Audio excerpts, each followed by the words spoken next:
अस्सलाम वालेकुम जी। आज हम पढ़ेंगे एक्सेलरेशन और लास्ट टाइम आपने वेलोसिटी सीखा था, तो उसी से आगे ये बात चलाएंगे एक्सेलरेशन क्या होता है। देखें, एक्सेलरेशन को डिफाइन करेंगे simply rate of change of velocity, यानी अगर एक बॉडी की वेलोसिटी चेंज होगी विद द टाइम तो उसमें एक्सेलरेशन प्रोड्यूस होगा। और वो एक्सेलरेशन चेंज इन वेलोसिटी की मदद से हम मेजर कर सकते हैं। पहले इसकी डेफिनेशन देखें। एक्सेलरेशन जो है इज डिफाइन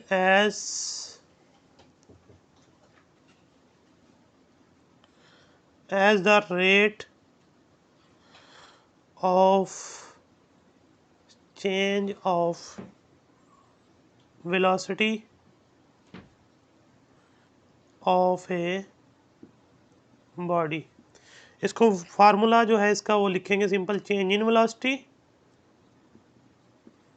और divided by time taken by the body, यानी जिस दौरान वेलोसिटी चेंज होगी तो final velocity minus initial velocity divided by time. अब इसका ऐसा यूनिट देखें, ऐसा यूनिट जो होगा इसका ऊपर वेलोसिटी है तो वो मीटर पर सेकंड और नीचे टाइम है सेकंड, इसको भी ऊपर ले जाएं तो मीटर पर सेकंड स्क्वायर हो जाएगा। और ये वेक्टर नेचर है, इट इज़ वेक्टर क्वांटिटी, क्योंकि जो वेलोसिटी है वो वेक्टर है, उसके चेंज से जो एक्सेलरेशन आप मेजर कर रहे हैं वो भी वेक्टर होगा। अब यूनिफॉर्म एक्सेलरेशन की तरफ चलते हैं, वो क्या होता है। देखें, यूनिफॉर्म एक्सेलरेशन जो होगा उसमें चेंज इन वेलोसिटी मेजर करनी है और change in velocity her interval के अंदर एक जैसी आनी चाहिए, तो देन हम कहते हैं ये यूनिफॉर्म एक्सेलरेशन है जी। तो अब यूनिफॉर्म एक्सेलरेशन देखें, a body has uniform acceleration if it has equal change in velocity in equal interval of time, however short interval में भी। इसका मतलब क्या है, देखें अब देखें स्टार्ट यहाँ से लेती है गाड़ी और यहाँ स्ट्रेट लाइन में मूव करना शुरू करती है, तो अब हम उसका इंटरवल खुद ही सेट करते हैं। सपोज करें 1 सेकंड, आफ्टर 1 सेकंड हम उसकी जो है ना वेलोसिटी नोट करेंगे वो कितना चेंज होती है। हम डायरेक्शन चेंज नहीं करें, हम जस्ट मैग्नीट्यूड पे बात करेंगे, स्ट्रेट लाइन मोशन है। तो 1 सेकंड आफ्टर हमने उसकी वेलोसिटी मेजर की वो 5 मीटर पर सेकंड हो गई।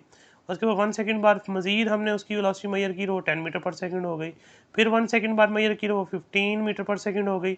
इस तरह हर इंटरवल के अंदर उसके अंदर जो चेंज आ रहा है वेलोसिटी के अंदर वो इक्वल आ रहा है। देखिए, इंटरवल की लेंथ 1 सेकंड है, तो और उसके अंदर जो चेंज है वो 5 मीटर पर सेकंड का, यहाँ भी 5 का है और यहाँ भी 5 का है, यहाँ भी 5 का है।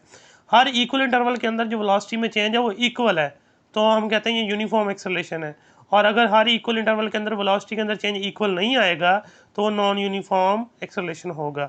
अब अगली बात ये है कि अगर वेलोसिटी बढ़ रही हो विद द टाइम, यानी अगर v इंक्रीज़ हो रहा हो तो जो एक्सेलरेशन होता है वो पॉजिटिव होता है, ठीक है जी। और अगर विद द टाइम जो वेलोसिटी है वो डिक्रीज़ हो रही हो तो उसके रिजल्ट में जो एक्सेलरेशन प्रोड्यूस होता है वो नेगेटिव होता है, ठीक है जी। अब वेलोसिटी 3 तरह से प्रोड्यूस हो सकती है। देखें, सॉरी, एक्सेलरेशन 3 तरह से प्रोड्यूस हो सकता है। पहली बात तो ये है, देखें फ़र्ज़ करें मैग्नीट्यूड चेंज ऑफ वेलोसिटी की। फॉर एग्जांपल एक बॉडी मूव करती है 4 मीटर पर सेकंड से और इसी डायरेक्शन में मूव करते करते वो अपनी वेलोसिटी को 6 मीटर पर सेकंड कर देती है, तो इस रिजल्ट में क्या प्रोड्यूस हुआ, एक्सेलरेशन प्रोड्यूस हुआ, क्योंकि मैग्नीट्यूड चेंज हो गई। दूसरी पॉसिबिलिटी ये है कि अगर आप इसी तरह मूव करते हैं 4 मीटर पर सेकंड के साथ और टर्न ले लेते हैं, लेकिन अपनी वेलोसिटी 4 मीटर पर सेकंड यानी मैग्नीट्यूड 4 मीटर पर सेकंड ही रखते हैं, लेकिन डायरेक्शन चेंज होने से वेलोसिटी चेंज होगी तो एक्सेलरेशन प्रोड्यूस हो गया। तीसरी पॉसिबिलिटी ये है कि अगर आप 4 मीटर पर सेकंड से मूव करते करते आप डायरेक्शन चेंज कर देते हैं और साथ मैग्नीट्यूड भी चेंज कर देते हैं 6 मीटर पर सेकंड, उसके रिजल्ट में भी एक्सेलरेशन प्रोड्यूस होगा। तो एक्सेलरेशन 3 तरह से प्रोड्यूस होता है, तो ये बातें याद रखनी है। शॉर्ट क्वेश्चन है सारे, बहुत इंपॉर्टेंट भी हैं। अब हम एग्जाम्पल की तरफ चलते हैं। देखें एग्जाम्पल नंबर 2.4, इसकी स्टेटमेंट देख लीजिए पहले। A car start from rest, start from rest मतलब इनिशियल वेलोसिटी 0, वी आई से डिनोट करेंगे। Its velocity becomes 20 metre per second और उसकी वेलोसिटी हो जाती है 20 मीटर पर सेकंड, यानी चेंज आने के बाद, तो वो फाइनल वेलोसिटी वी एफ से डिनोट करेंगे। इन 8 सेकंड टाइम लगता है उसको, तो 8 सेकंड आप उसका एक्सेलरेशन फाइंड करें। तो एक्सेलरेशन का जो फार्मूला भी आपने पढ़ा वो V F minus V I over T, असल में एक्सेलरेशन कहते ही इसे हैं। यानी सिंपल वर्ड्स में अगर कहना है तो एक गाड़ी का स्पीड अप होना या स्पीड डाउन होना, यानी उसकी स्पीड कम करना या अपनी डायरेक्शन चेंज करना, तो ये चीज़ एक्सेलरेशन है। तो सिंपली वी एफ की वैल्यू 20 और वी आई की वैल्यू 0 और टाइम की वैल्यू 8, तो ये ऊपर 20 ही आ जाएगा, ये 8 से डिवाइड कर दें 20 को, तो आंसर आएगा 2.5 मीटर पर सेकेंड स्क्वायर। तो अब हम एग्जाम्पल देखते हैं 2.5, उसमें पहले स्टेटमेंट देख लें। फाइंड द रिटार्डेशन रिटार्डेशन कहते हैं नेगेटिव एक्सेलरेशन को। जैसे अभी आपको मैंने बताया कि जब वेलोसिटी डिक्रीज होती है तो उसे नेगेटिव एक्सेलरेशन कहा जाता है। नेगेटिव एक्सेलरेशन को रिटार्डेशन भी बोलते हैं और डिसलेशन भी बोलते हैं, ये आपकी बुक में मेंशन किया गया है।